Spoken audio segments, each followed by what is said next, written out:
and a lot of secret weapons to use in their tournament games. The development is so fast, and of course, fortunately, we have internet, so that all the professionals in Asia, they every day they spend time to review old games. Now in Asia there are a lot of matches, right?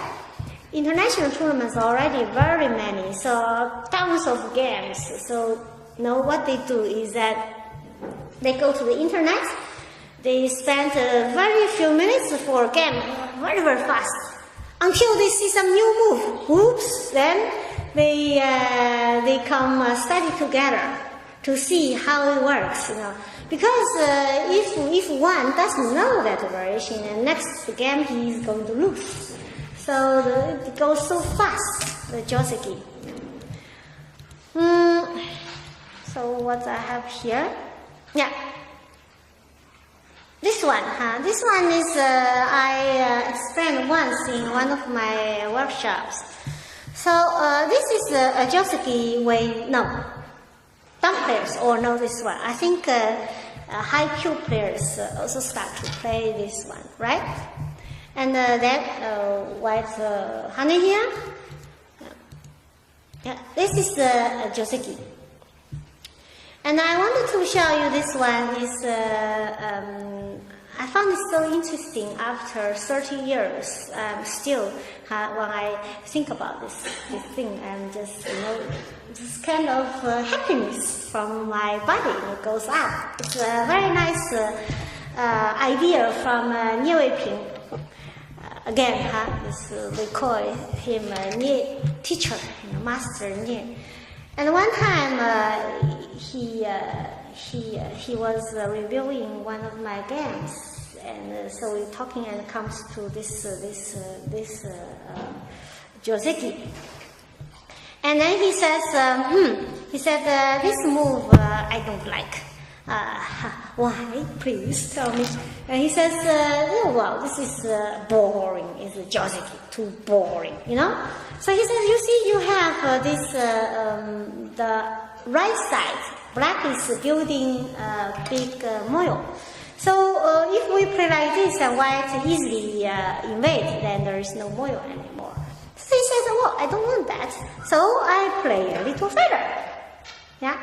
And then he says to me, remember, don't forget, after that you have to write article about this and send to the magazine. There's a Chinese magazine that had small. Now they have a big one. So I try not to forget, otherwise he would become very angry. Okay. So, and what does this move want? Is that if white doesn't play, and then black is going to attack this stone, so we play this Joseki. But after this Joseki, black jumps. Black is not going to play like this. It's boring again, according to him. So we said, you jump here. And now if white comes to attack black, then black jumps. Now immediately we start to feel not easy in the corner, because black has this, you see, this one, and then white is not alive. So white cannot do this, so at least white is not severe attacking black. So this is very efficient. So he said, don't you think this lower part of black is a little bigger? I said, this is too big. This is impossible for white. So he said, okay, this is impossible for white. In this case, white will need a move to defend the corner. After this white is safe, then we can do something here, we can do something there, because white is safe now. But then he said, I'm not finished with you. I said, how about, so I said, after this, white is strong, so we have to defend. How about this move? And he said, boring, And he says, I'm going to play here. Oops, so what does this mean is that next move, if white doesn't answer, then black plays here. So that in this case, he will never need to move at the bottom side to defend this big territory. So Liu Ping is a player very good in efficiency. So every move, if you look at his games, every move is just right on the spot, very efficient. So he says, if white cannot let black cross it, once black cross here, we don't need, so this area all becomes black, and we don't need to move to defend anymore. So in this case, this is very efficient for black. So say that white cannot accept that, so white come out here. And then he says, then you defend. And next move, if white doesn't play, I'm going to cut you. You see, white is again in trouble. So then white plays a move to connect. And he says, now I have something. Yeah, so he got everything. Yeah, so this is a long time ago. I learned from this master Liu Ping, and it's very interesting. So this is how we treat Joseki. Yeah, we don't have to follow the Josekis, but we do need to know them first. Again, Josekis are not bad. It's good. Only we should play them in a very efficient way. Yeah, that makes it very interesting. It's like if I know nothing about Joseki and come immediately today, I review again, and that is then white played here. Okay, I say, black cuts.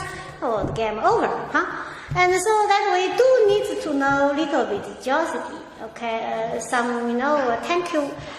The beginners need 5 up to from 30Q to 25Q, to 20Q we will need 5, and very very simple ones. And to 10Q we will need maybe a little more. And the dumb players need many more. So in this case, there are a lot of pictures in our mind. During the game, we can choose the ones good for our position. So it is necessary to learn some of them. Yeah. And for Q players, the best ones, I think, the ones not more than 10 moves. Okay, less than 10 moves. This kind of Josekis are the best. And also easy to remember. Now we were here, so what was this one? We had this one too, I think. Let's see. We had this one.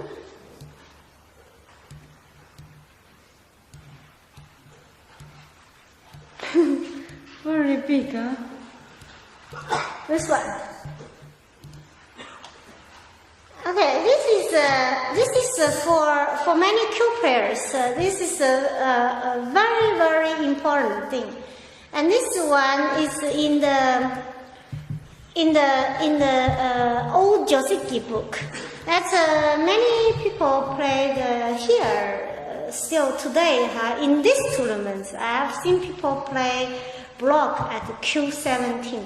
And it's not your fault, okay? This is just the old Joseki. But now we should forget this one, huh? Why this is not a good Joseki? For handicap game, I think Yunsen also mentioned this Joseki. For handicap, it's okay. But as a teacher, I would say even for handicap, you have 9 stones. And still, try not to play this Joseki, because this Joseki is not good. Why not good? Yeah. First of all, we have this empty triangle here, which is not very efficient.